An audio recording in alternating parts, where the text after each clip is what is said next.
What's up, YouTube? How's everybody? Diddy and just playing. What's up, YouTube? How's everybody doing today? I'm back with another video, and today we're gonna be reacting to the Diddy documentary.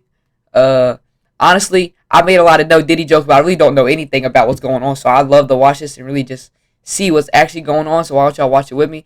I heard he likes boys my age. I don't really know, but let's just get into this. Okay.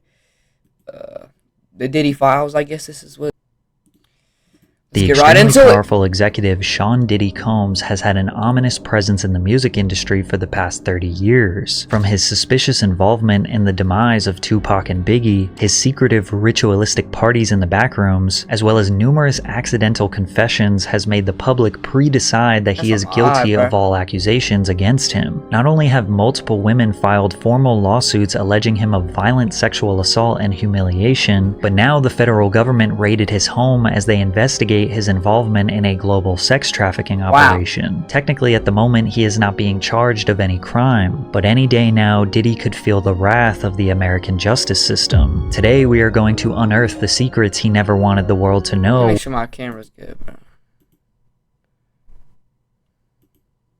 With the goal of determining one thing: did he do it or not? It's first very important to understand Diddy's potential involvement in the murders of Tupac and Biggie, because if you believe those allegations to be true, everything that happens afterwards makes total sense. In the mid-90s, Diddy, also known as Sean Puffy Combs, was in the middle of the infamous East Coast vs. West Coast hip-hop rivalry. It all began with East Coast rapper and Bad Boy Records signee, the Notorious B.I.G., versus his enemy, West Coast rapper and Death Row Records signee, Tupac Shakur, and it ended with both of them being assassinated via drive-by shootings. Biggie's murder remains unsolved to this day, but in 2023 we learned that Keefe D was the shot caller for the group of individuals that killed Tupac. Although we do not know the specific details as to why these two rap legends were killed, through all the theories, key information, and first-hand recollections from friends and witnesses of both murders indicate that Sean Combs had involvement in both murders. Biggie and Tupac were friendly and actually respected each other at first. And he is Tupac had begun rapping in 1991 and within 2 years already had earned a platinum album. Biggie was a crack dealer who recorded freestyles for fun, until someone sent his tapes to Puffy, who signed him to Bad Boy Records for $25,000. Puffy was also able to use his status in the music industry to connect Big and Pac. Pac became a mentor to Biggie. He once even asked him to be his manager. I was there, nigga. I trained the nigga. He used to be under me like my lieutenant. The nigga, I used to come to New York.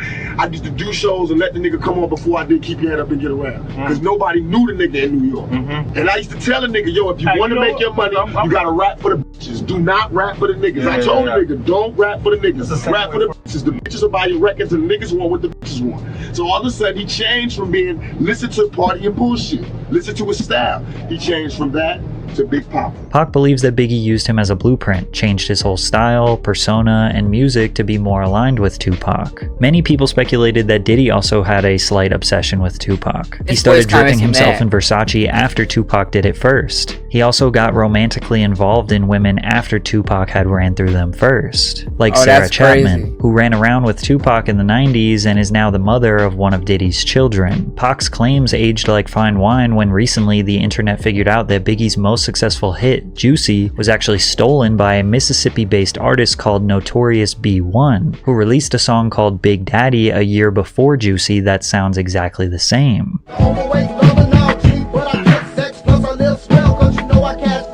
Is it a coincidence that Notorious B.I.G. and Notorious B.I.G. are very similar, and this song is called Big Daddy, and Biggie started going by Big Papa? But many people believe this was the mastermind of Diddy, as he was a music industry expert who knew how to scout talent and assess a hit song. I'm sorry, we just look like a weirdo. They believe Puffy instructed his artists to steal from Notorious B.I.G., and Biggie trusted his boss and mentor. Pac and Big's rivalry began as a music-based competition. Who had more music sales? Who had the better fashion, media representation? Well, he got a hair coming out of his mouth. Look at that. influence. But due to gangster rap creeping into the mainstream and the two being surrounded by legitimate gangsters, tensions escalated to life-threatening conflict. In November 1994, Tupac was on his way to record some music at Quad Studios in New York City. Coincidentally, Biggie was there recording with Junior Mafia, which was a group of 4 friends that Big knew since their childhood. Puffy was there too, since Big was his artist, and anything that Big writes or records is technically owned by the Bad Boy label. Allegedly, a man by the name of Jimmy Henchman, who is now serving life in prison, was planning a robbery on Tupac since Pac owed him some money. Many speculate that Jimmy told Puffy what was about to happen, but Puffy did not try to stop it. When Pac was outside the studio, he looked up and realized rapper Lil Cease, who is best friends with Biggie, was yelling at him from above. He was excited to see him because they were friends. He told him he was going to go downstairs and meet him in the lobby. Pac got to the lobby downstairs when some men attempted to rob him at gunpoint, which quickly led to conflict and Pac being shot 5 times. In the middle of that trial, Shakur was gunned down, shot 5 times in what he claimed was a murder attempt and police called a robbery. As the police did their investigation, you can see Diddy looking around scanning the area with his head down. Keep in mind that after Tupac was shot, he got in the elevator and went upstairs where dozens of Bad Boy affiliates were located. Pac was interviewed by Vibe magazine detailing the night he was shot and the energy of the people around him while he was bleeding out. Because Andre Harrell was there, Puffy was there, Biggie, nobody approached me. I noticed that nobody would look at me. My beard sucks. Ass gonna make me mad while I'm acting crazy. One of the main reasons men are Andre Harrell wouldn't look at me. I had been going to dinner with him the last few days. Puffy was standing back too. I knew Puffy. He knew how much stuff I had done for Biggie before he came out. Based on Tupac's words here, fans in the media believe that he was hinting that Biggie and Puffy might be behind the attack, which bothered Big and Puff since publicly at this point they were still friends. Tupac article had me pissed off, you know what I'm saying? And the rumors that's spreading is on some tip like we set him up, you know what I'm saying? And that's crazy. It's just ridiculous, you know what I'm saying? But I also understand that if you was to get shot 5 times, mine is just completely spinning, you know what I'm saying? You're real confused about your situation. yeah.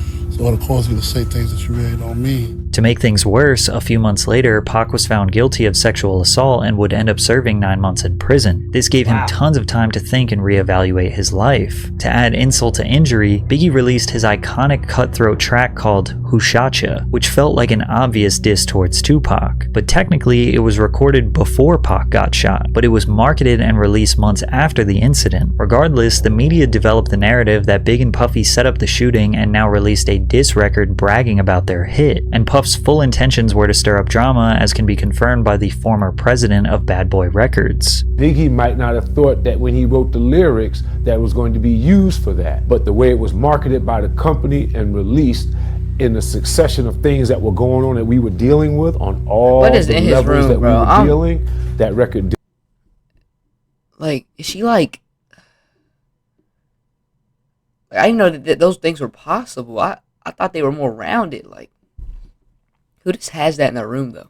Did what it was supposed to do, and that's a perfect example of how my former business partner works and thinks. Pac was sitting in jail already thinking that they set him up, and the release of this song was all the proof he needed. But this wasn't the only shooting that Puffy was involved in. It's also important to know that Tupac signed to Death Row Records while in prison after the label owner Suge Knight promised to use his money to get Pac released. As they were in the process of getting Pac out, Suge Knight and his best friend Jake Robles, aka Big Jake, were at the Platinum nightclub in Atlanta. Suge confronted Puffy at the club and was choking him. Puffy's bodyguard, Anthony Wolf Jones, steps in to defend him, and then things got out of hand. Next thing you know, shots are being fired and Suge's friend Big Jake was shot and killed. Whether or not Wolf shot Jake has never been confirmed, but Suge was holding Puffy responsible for the attack, which was enough to now ignite a feud between the two executives. Quick sidebar, recently fans have noticed that Puffy's firstborn biological son Justin Combs looks a lot like Wolf. How does your son look more like your best friend than you? Anyways, in October 1995, Tupac got out of prison and he wanted war. I have no fear. I have only ambition, and I want mine, and I will do anything to protect and feed my family.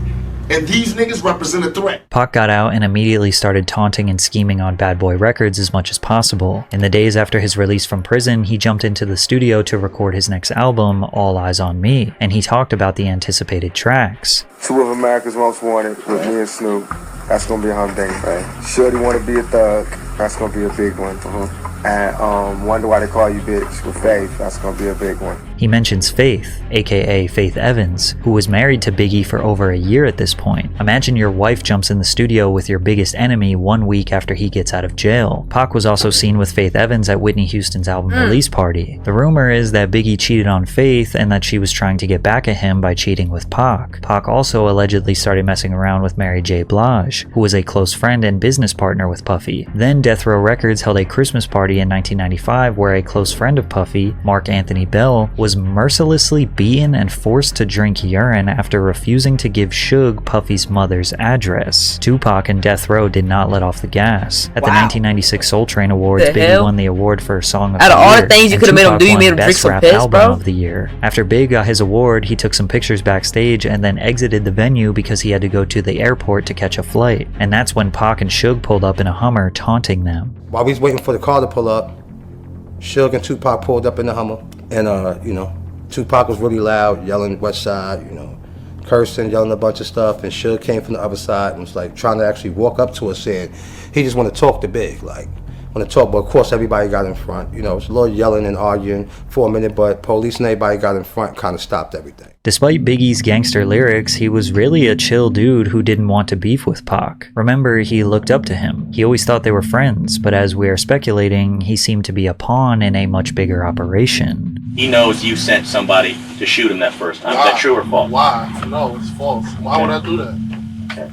Do you think he was just hyping a record, or you have no idea? I don't know what was the problem. You know, I wasn't inside his head at the time. I don't really know what's the reason for him doing what he did. Tupac was a man on fire. A man who he believes was wrongfully convicted of a crime he didn't commit, was constantly being slandered by the media, and now feels was being disrespected by his biggest enemies, on top of being surrounded by real gangsters.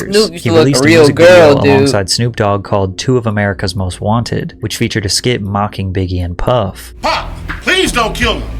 It was Buff's idea. No, man. I'm just a rapper, man. Please don't take me out the game. Interesting that Tupac himself instructed the Biggie actor in the 90s to say it was Puff's idea, as if he knew the truth. Then Pac released one of the most abrasive and iconic diss tracks of all time, Hit 'Em Up. He starts off the song claiming he had sex with Biggie's wife and then directly calls Biggie, Puffy, and Junior Mafia all bitches, along with various other threats. The pressure was on Bad Boy. Pac was not going to stop, and Puffy couldn't take the heat. Biggie's bodyguard, Gene Deal, recalls when Puff reached his tipping point. He said, "I'm a businessman. I'm about making money, but something gotta change. I don't give a f if Pac gotta die, Big gotta die, or Suge Knight go to jail.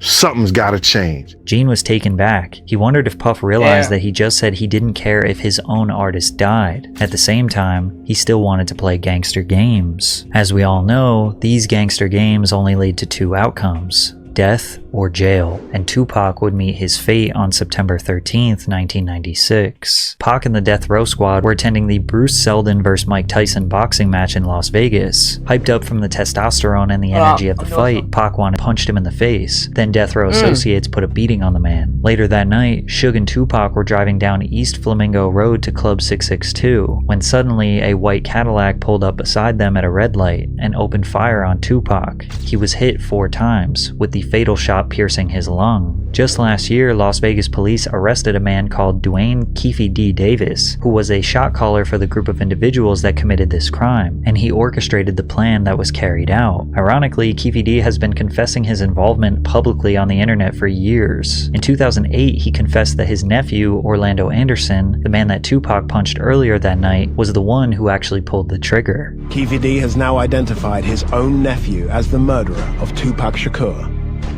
Bolstering Keefe D's claim was an informant in 1997 who told investigators that Puffy had hired the Southside Crips to kill both Suge and Tupac, and that the Crip who was jumped at the MGM was in the group that had done the hit. This was exactly the same story that Keefe D told us a decade later. Keefe also stated that Puffy offered them $1 million to kill Suge and Tupac. We wanted $1 million.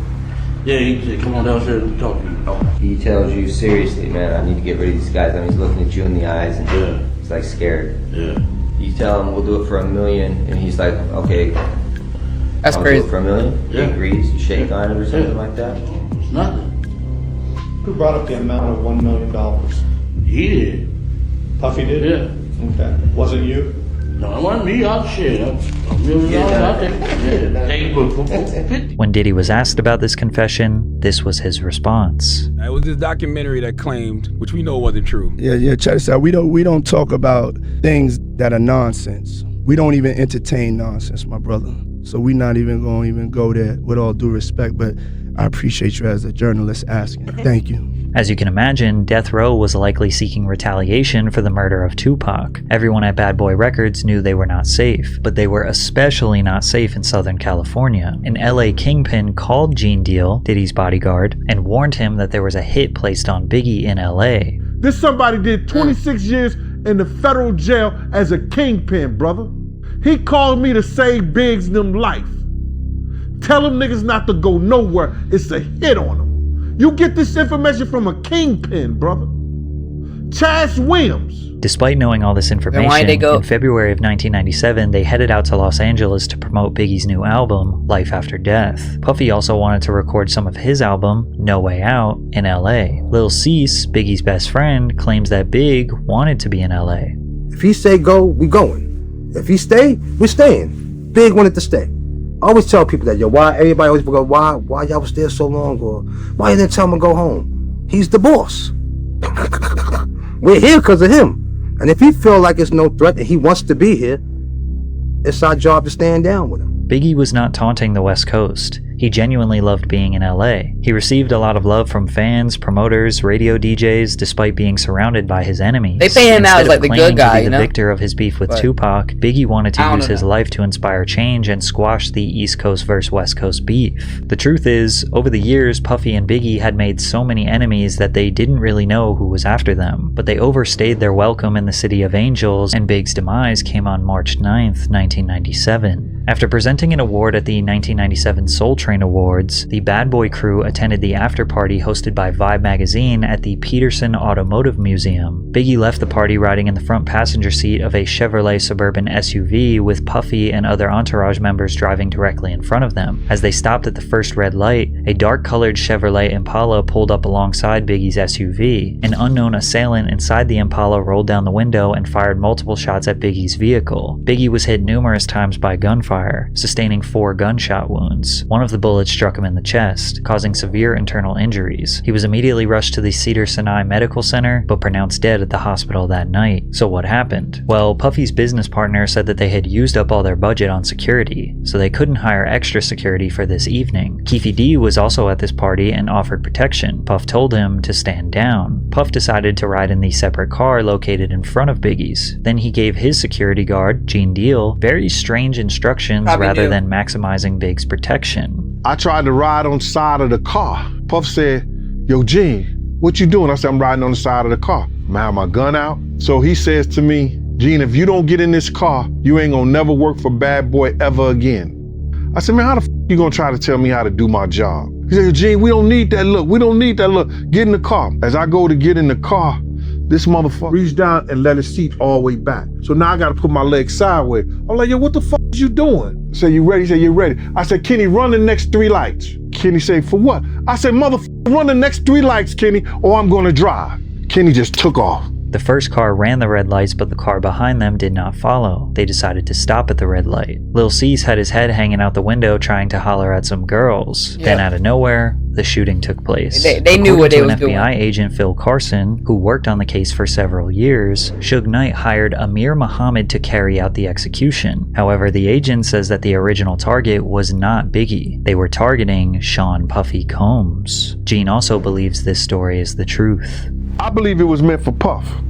The people that tried to kill Puff that night, for whatever reason, because we had some beef with some Muslim cats in Soul Train too. For whatever reason, the people that's trying to kill Puff, Big became a casualty of Puff shit. When they rushed Big to the hospital, Lil Cease, who literally looked the shooter right in his face, gave a description to Gene. This is what he said. Little Cease at the hospital, he said a Muslim shot Big. And I said to Paul, with the blue suit, white shirt, blue bow tie, he said, Gene, how you know? I said, that motherfucker walked up to Puff car first. Lil Cease's description of the man matches up to what the FBI uncovered. All in all, to say that Puffy set up the murders of Pac and Biggie is not exactly accurate, but the origins of the beef and the escalation of the beef can most definitely be traced back to Puffy. Also, he definitely knew that danger was looming for Pac and Biggie and did not even come close to trying to prevent both of their deaths, because at the end of the day, Puff was the one who benefited most from them dying. Think about it from the perspective of Puffy the businessman. Tupac dies, that makes Biggie the winner. Biggie looks like the ultimate gangster who warned his enemy with a diss track and then got him killed. That helps feed into the persona and sell more records. Plus, with Tupac dead, there is no more competition. Biggie's inspiration, his idol, the dude who he copied everything from, can no longer defend himself from the grave. Now, we know that Puff didn't exactly want Big to die, but he wasn't doing everything in his power to protect him. Additionally, Puff saw how much money Death Row was making after Tupac passed. Tupac Shakur sold 67,000 records in the week following his murder. 2 months after he died, they released The Don Killuminati, The 7-Day Theory, which Shakur recorded under the name Machiavelli. It debuted at #1 on the Billboard Hot 200 with first week sales of 664,000 and 250,000 the second week. To this day, Tupac has sold 75 million records, most of which came posthumously. Puffy owned all of Big's publishing. He allegedly purchased it from him for $200,000 years before he passed, which meant that everything he recorded or wrote for himself or other artists, Puff owned all of Biggie's percentage. Aside from the tens of millions of dollars in albums Big sold posthumously, he was also a prolific songwriter. He wrote all of Junior Mafia's album. He wrote for Lil' Kim. He wrote for Mace, Craig Mack. Also consider every single time he's been sampled over the years. Diddy has been making money off Biggie for more years than Biggie was alive. There were even suspicions that Biggie was aware of how much control Puffy had over his music and tried to sign over all his new music to his infant daughter, but passed away before he could get the business deals done. Biggie's mother, Valletta Wallace, has repeatedly expressed her distrust of Diddy. The truth is, Christopher accepted the illusion of a friend and mentor for about $25,000. That's the amount Puffy lured my son with. That was a lot of money for Christopher back then as a 19-year-old. She continued by saying that she was glad her son does not have to witness that the very people that he thought he could ride and die with wouldn't think twice about using his mother. She added,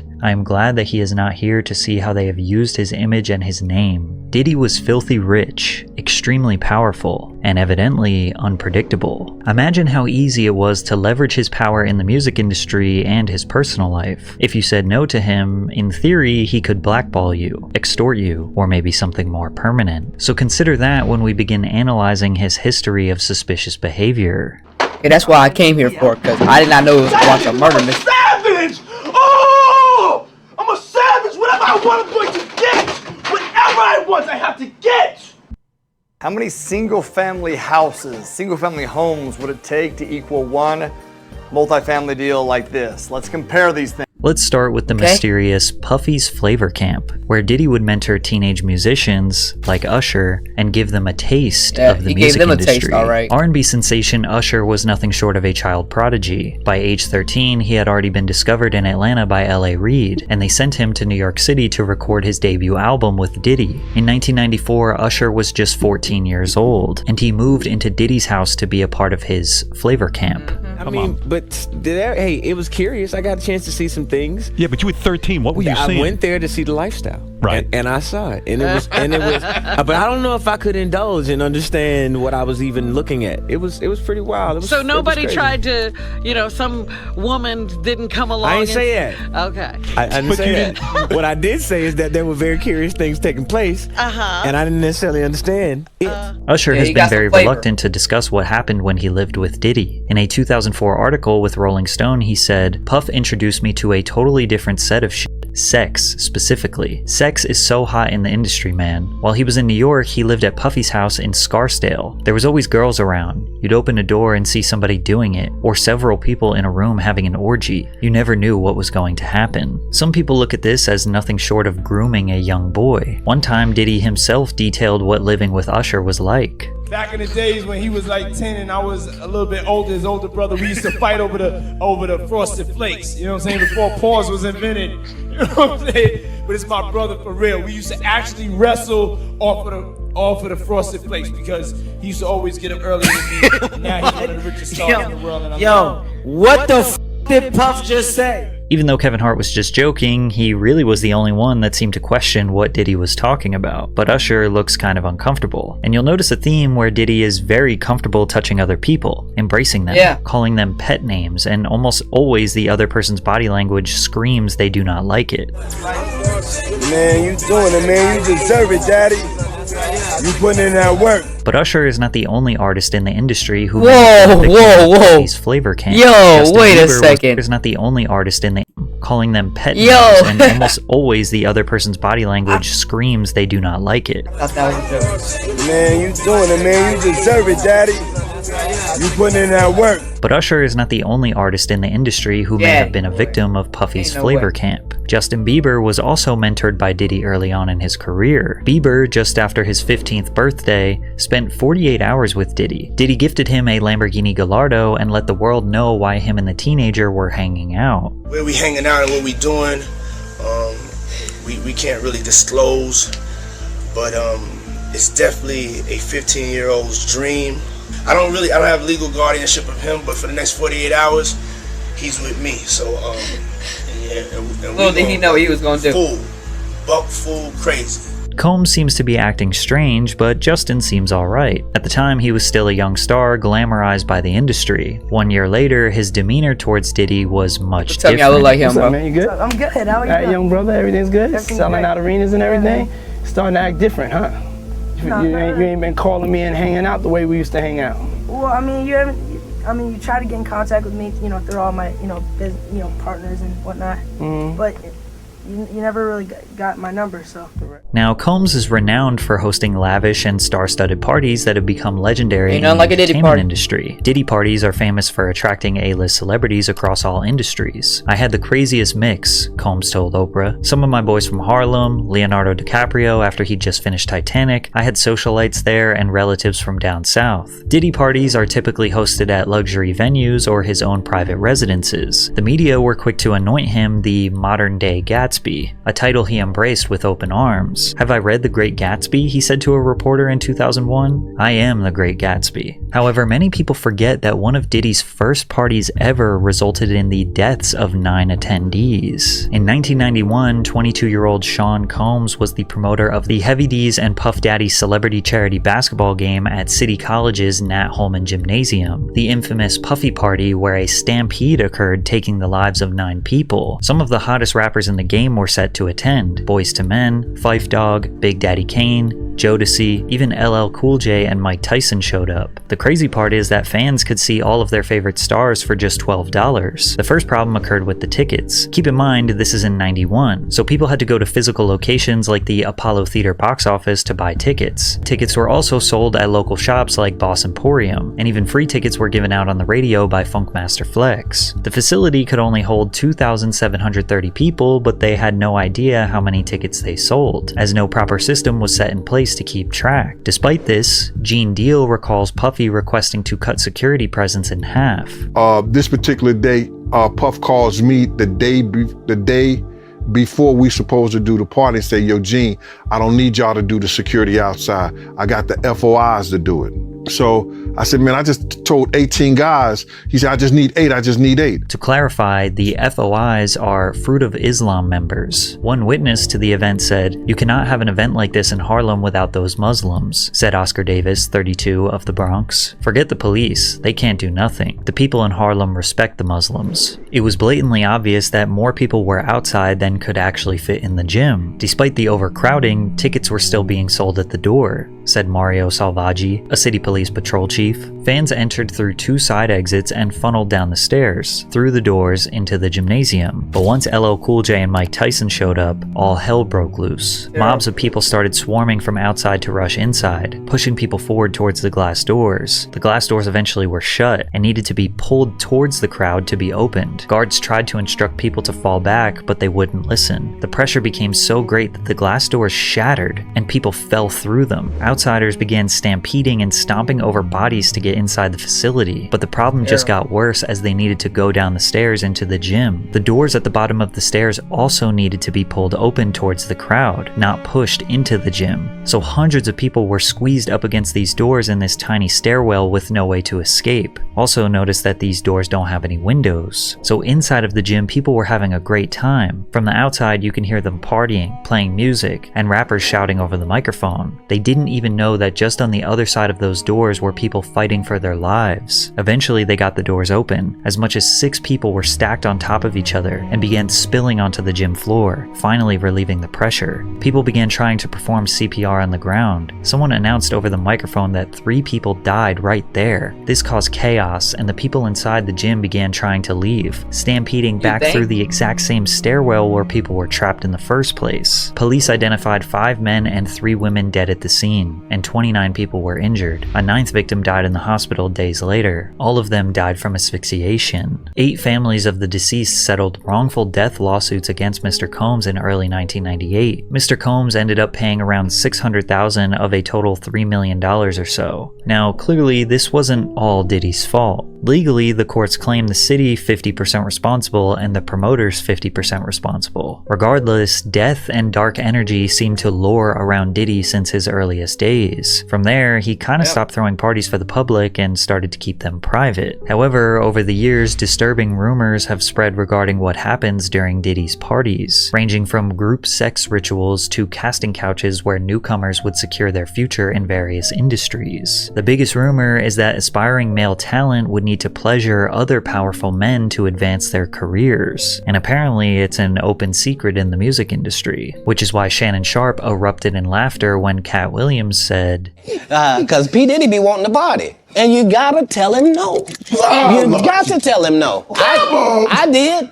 I did." Now, Diddy has 6 biological children with 3 different women. He has had multiple high-profile relationships with the likes of Jennifer Lopez, Naomi Campbell, and Cassie. But you will notice that most of the party stories that circulate involve him being surrounded by men. Josh Ostrovsky, who goes by The Fat Jewish on social media, detailed his strange experience at a Diddy party. I'm on ecstasy and I'm trying to find the bathroom, and I can't find the bathroom, and I get lost. So I open a door, and in that room, there are a bunch of men laying about and, you know, kind of like very, like, kind of leaning on each other. Not like if you were spooning, but facing each other and, like, leaning up on your elbow and talking. Like, it would almost be the prelude to an orgy. Yes. Oh, absolutely. Okay. Oh my God. Oh my God. It was so prelude to an orgy. And who is lounging in my direct eye line? Puff Daddy and Felix the House Cat, famed house music producer. Yeah, no, I know who that is. Basically spooning each other. And they're drinking a glass of Hennessy. And they're, like, sharing. They're, like, passing it back and forth. And everyone's talking? And everyone's just, like, talking. Yeah. And then as soon as I see them, I'm like... All men, though. There's not one woman in this room. All men. And they're all 100% on ecstasy. Shortly after Josh and Diddy locked eyes, he was kicked out. Josh, who is a gay man, immediately felt like he was in a room full of other gay men. But there was no real accusation nor damning evidence here. It could have just been a group of guys chillin'. So let's take a listen to rapper Exhibit recounting his experience partying with Diddy. Florida, we got invited to a Puffy party, the New Year's Eve party. He invited us to the house because he wanted to go to the club after. Puffy calls me outside. He's like, "Hey man, that girl you know about?" He's like, "You know, that's the devil, man." You know what I'm saying? I was like, "What you mean that's the devil?" So we get into the truck. He said, "Let's go to this club." You know, we sitting there bobbing to the music, and then she point over the corner. It's 2 dudes kissing. You know what I'm saying? I'm like, the f is this? And then she pointed another direction. It's another dude over there, like, butt-ass naked dancing.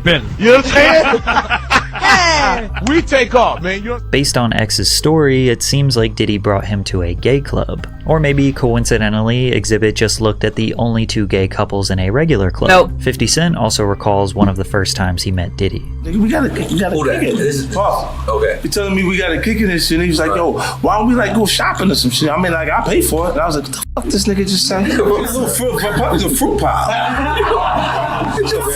Trust me. Now, there is no doubt that homophobia has been prevalent in hip-hop forever. However, some people are just simply not gay, and Diddy's actions make them feel uncomfortable. Like rappers Fabulous and Jadakiss, who were pressed by Diddy on a podcast that got really awkward really quickly. He began by repeatedly calling the host Nori Daddy. I got it. Mr. Lee. Yeah, I love this drink. Where you put my bag I like at? when you like this, Daddy. Yeah, where you put my bag Daddy, at, I like Mr. when Lee? you It's right scrambling here, and scraping for shit. No, I like that. You know, I've been practicing. Then he proceeded to ask Fabulous why he didn't want to party with him. See where I look Did you back miss on me? where I became. Did you miss me though? For real? Because I'm saying it seems like a thing I with miss this partying birthday with party. Puff, man. I Man, miss but I'm partying talking about with for your birthday. Huh? Why won't you party with me for your birthday, man? We partied for my birthday before. You came to my party. No, but me and you ain't never really party, you know what I'm saying? Jadakiss kept his head looking straight down for almost the entire interview, and you could tell Fabulous was very uneasy about Diddy's presence. When Diddy was confronted about it, this was his response. When you're scrambling and scraping for shit. That was you. Scrambling. What? You said, I like when you do it like that, Daddy. When you scrambling and scraping for shit. Hey, man. Hey, yeah. What? Nah. I mean, I was You don't go back and look at that stuff and laugh? I mean, it could be funny. I don't really be on it like that. Yeah. It seems like he genuinely has no idea why people thought what he said was weird. He says things, he doesn't even know what he's saying is like fruity. You know what I'm saying? Like, he says something fabulous and he goes, yo, but me and you, we ain't party. Like, we need to party. What is he talking about? What is he talking about? Incense has gone off. When people say that to me, I get a little uncomfortable. But even with all the jokes, rumors, and secrets, nobody ever formally spoke out against Diddy and accused him of assault or abuse until 2019, when his ex-girlfriend Gina Huynh spoke publicly about what it's like to be in a relationship with him. Keep in mind that Gina was a side girlfriend for Diddy. The public didn't know about her because his public relationship was with Cassie Ventura, who he had been on and off dating for a decade. He had caught me texting another man. We were in his closet and he like pushed me and I fell to the ground. He like stood over me. He avoided my face, but he like started punching me like on the side of my head and I was just like covering my face. He like stomped on my stomach, like took the wind out of my breath. I couldn't breathe, pleading to him like, can you stop? And he like stopped for a little bit. He like grabbed my hair from the back and like was like punching the back of my head. She also claims that she was pregnant with his child in 2014. You mind telling me what happened with that pregnancy? He was like, you're gonna get an abortion, right? I was like, I don't know yet. And then he offered me $50,000 to get rid of it, but I turned it down because I just loved him. Gina did not take the money, but she also did not have the child. 4 years later, she got pregnant again. Gina goes on to detail multiple other instances of emotional and physical abuse, but she never filed any formal charges. It wasn't all the way until November of 2023 that someone finally filed a formal lawsuit against Diddy. After that, the floodgates were opened, and Sean Combs' dark past crept out of the shadows. In the lawsuit, Cassie Ventura, his longtime girlfriend, accused Mr. Combs of repeated physical abuse over about a decade. As you can imagine, this lawsuit and these allegations went extremely viral. After all these years of shady rumors, weird behavior, and dark secrets, the entire world was prepared for Diddy's decline. Ventura and Combs met in 2005 when she was 19 and he was 37. He heard a song she was marketing called Me and You. He then contacted Ryan Leslie, who wrote Cassie's first single, and paired Bad Boy Records with Leslie's Next Selection imprint for the release of Cassie's debut album. In August 2006, Cassie released her self-titled album under Bad Boy Records. The pair formed a close relationship through working together for several months as Cassie became the face of Diddy's fashion label, Sean John. In 2007, Diddy separated from his longtime partner Kim Porter and started dating Cassie. Cassie alleged that Combs controlled nearly every aspect of her life, from her career to having access to her personal medical records. She claims he was frequently violent, physically abusing her multiple times a year, and that he often plied her with copious amounts of drugs, which made videos like this one seem awfully suspicious, where Cassie seems to be hiding from Diddy. What you gotta say now? What you gotta say now? You ain't got shit to say. When you put your girl on the snap, baby, yo babe. I mean, mean, shit getting weird. Come on, baby. It's hot outside. You fucking wrapped up in that blanket. Let's go jog on the beach. The court papers assert that others who worked with Mr. Combs helped him control Miss Ventura, like suppressing her music if she did not obey his orders, or by helping to conceal his behavior. But it wasn't just mentally controlling. He also often got physically violent with her. In one incident in Los Angeles in 2009, the suit says that Mr. Combs became enraged when he saw Miss Ventura talking to another talent agent, then pushed her into a car and kicked her repeatedly in the face, making her bleed. The suit also details Diddy's requests for Cassie to engage in his newest sexual fantasy called voyeurism. Combs forced Ventura to have sex with male sex workers in different cities, encounters she claimed he watched, pleasured himself to, and recorded. This is the allegation that likely opened up a federal investigation into Diddy, his sex dude, like, dang, man, this dude is everything. He's gay, he's both, he's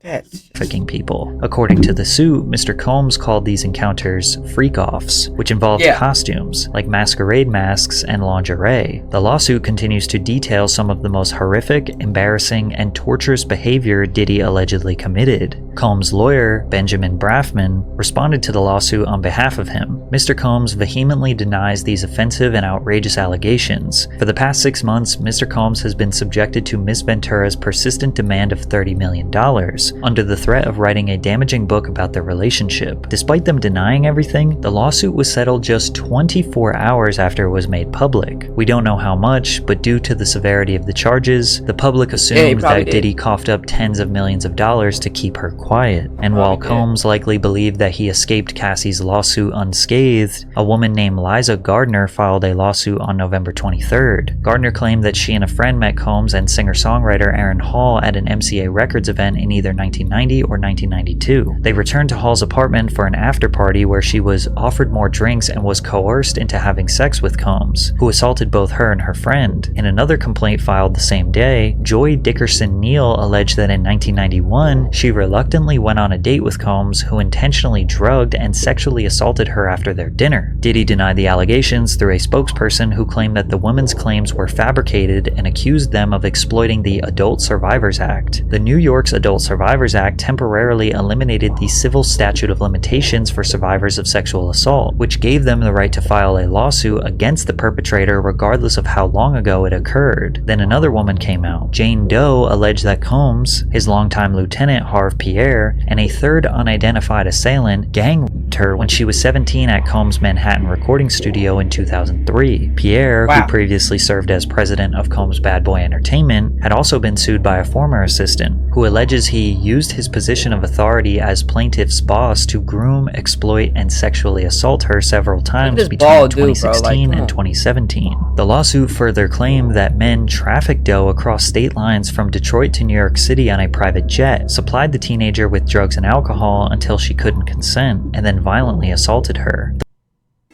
With the YouTube Music app, you can blend up to 30 artists into one terrible, big custom dude. radio station. The complaint also included several photos that Doe alleges were taken at the studio that night, including one where she is sitting on Combs' lap. "Enough is enough," Diddy said on Instagram. "For the last couple of weeks, I have sat silently and watched people try to assassinate my character, destroy my reputation and my legacy. I did not do any of the awful things being alleged. I will fight for my name, my family, and for the truth." But it wasn't just women accusing him. In February of 2024, Combs' former producer and videographer, Rodney Lil Rod Jones, filed a federal lawsuit against Combs, alleging Combs sexually harassed, drugged, and threatened him. According to the lawsuit, Rodney Lil Rod Jones lived with Combs between September 2022 and November 2023, during which he worked on Diddy's most recent album, the Love album, Off the Grid. As Combs' videographer, Jones allegedly secured hours of footage and audio recordings of Combs engaging in illegal activity. The activity the suit alleges includes acquiring drugs, soliciting sex workers, providing laced drinks to minors, and sexual assault. Jones alleges that he was the victim of constant unsolicited and unauthorized groping and touching of his anus by Mr. Combs. Mr. Jones was forced by Mr. Combs to...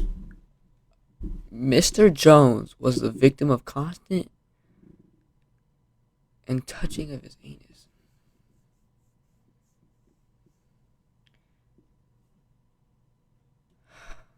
to work in Mr. Combs' bathroom as Mr. Combs walked around naked and showered in a clear glass enclosure. In the lawsuit, Jones also alleges that Young Miami, who is Diddy's most recent girlfriend, was among those who were paid a monthly fee by Diddy to work as his sex workers. Jones believed Diddy was grooming him with the goal of passing him off to others. While on a yacht in January of 2023, Jones alleges he was introduced to Oscar-winning actor Cuba Gooding Jr., who proceeded to grope and fondle him until being forcibly pushed away. Yeah, Jones claimed that Diddy, who had dominion and control over Gooding Jr., failed to step in. Also in Jones's lawsuit, an unnamed rapper is mentioned as having been on Diddy's yacht, where they were allegedly seen consorting with underage girls and sex workers. This rapper is described as a Philadelphia rapper who dated Nicki Minaj. Rapper Meek Mill is from Philadelphia and dated Nicki Minaj from 2014 to 2016. That same unnamed rapper, also an unnamed R&B singer, and producer Stevie J allegedly engaged in sexual intercourse with Diddy. This allegation has people looking at that clip of Meek Mill in the pool with Diddy calling him daddy more suspiciously. Also, 50 Cent made some jokes about Diddy and Stevie J on Instagram, to which Stevie J responded with not denying the allegations, but challenging 50 Cent to a boxing match. However it go, I want you to fade, nigga. Nah, you want to shoot your nut in his mouth. Let me beat the shit you know out what of you you are. on TV or something. Don't duck that. I'm calling you out. What you want to do, Curtis? But the most shocking allegation made in the lawsuit was Mr. Jones discovered that Mr. Combs has hidden cameras in every room of his homes, and that Diddy was secretly recording artists and powerful executives like Lucien Grange, who was mentioned in the lawsuit, who may or may not have participated in the freak-offs. If this turns out to be true, we might see some of the most powerful people in the entertainment industry get exposed, and 50 Cent wants to be a part of the expose. He said on Instagram, shaking my head, "This is gonna be so good. What you wanna bet I'm gonna get these tapes? I'll pay top dollar for them. You been over there? I don't go to Puffy's parties." However, it seems as though Sean Combs' reign of terror may be over. On March 25th, 2024, Homeland Security agents and other law enforcement officers raided Diddy's homes in Los Angeles and Miami due to a possible ongoing sex trafficking investigation. Homeland Security expert Hal Kempfer added some insight that the evidence I'll never get this. Like when they go to celebrities' houses and they raid, like top dollar for them. You've been I'll over never there? get I don't that. go to Puffy's parties. However, it seems as though Sean Combs' reign of terror may be over. Why with all these guns? Like it's a celebrity. You really think a celebrity's gonna shoot back? Like his security's obviously gonna know what's going on. Like there's no way. Security agents and security other damn near works for the government. Like there's no way. Why do you need all that? Like I don't get that at all. All these rifles and like I just don't get it. Enforcement officers raided Diddy's homes in Los Angeles and Miami due to a possible ongoing sex trafficking investigation. Homeland Security expert Hal Kempfer added some insight that the evidence they're looking for includes laptops, flash drives, and anything that would connect Combs with the allegations. As of right now, we don't know what they found, and technically the feds never formally announced what they were looking for or why they were there. But it's safe to assume, based on the allegations, conveniently, Diddy was not even in the United States during the time of the raid. According to TMZ, Combs' private jet was spotted on the ground in Antigua, in the Caribbean, shortly after news of the raids broke. Many people believe he is fleeing the country, and today it seems like Diddy is spiraling. He just posted on social media trying to see who in the industry is on his side. Hey, yo, right now though, for real, yo, I need to know who with me. You know, like just straight up, like I don't have the time. If you with me, let it be known. If you don't with me, be quiet. And just in case you wanted some more twisted allegations and insane conspiracy theories, take a look at the founders of Uptown Records, the people who gave Diddy his very first job in the music industry. Andre Harrell, dead at age 59. Heavy D, dead at age 44. Kim Porter, dead at age 47. And Al B. Sure, who was just in a coma for 2 months and almost lost his life. Al B. Sure is also the father of Diddy's oldest adopted son. Al B. had a child with Kim Porter before she left him, married Diddy, and had children with him. Al B. has recently been trying to reach out to his oldest son, hoping that he will leave Diddy and come back home, and when he got out of his coma, he strongly insinuated that Diddy was the reason behind it. We're going to be producing the Al B. Sure life story. So hold on to your britches, and you'll really understand how I ended up in a coma. You're really going to need to call Homeland Security. Now, why would Diddy want the people who got him into the music industry in the first place to all be dead? I don't know. Your guess is as good as mine. But it seems like almost everyone around Sean Combs for his whole career either dies, disappears from relevance, or speaks out against his devilish ways. Yet nothing bad ever seems to happen to him. He just seems to get more successful and rich. Is it a coincidence? Maybe. But for now, we will just have to see how this all plays out. Based on everything you have learned in this video, you probably think he is guilty. But as of right now, he is innocent until proven Diddy. That wasn't even funny. I hope y'all have a great day. That's crazy though. What's up, YouTube? How's everybody diddying? I'm just playing. What's up, YouTube? How's everybody doing today? I'm back with another video, and today we're gonna be reacting to the Diddy documentary. Honestly, I made a lot of no Diddy jokes, but I really don't know anything about what's going on. So I love to watch this and really just see what's actually going on. So why don't y'all watch it with me? I heard he likes boys my age. I don't really know, but let's just get into this, okay? The Diddy Files, I guess this is what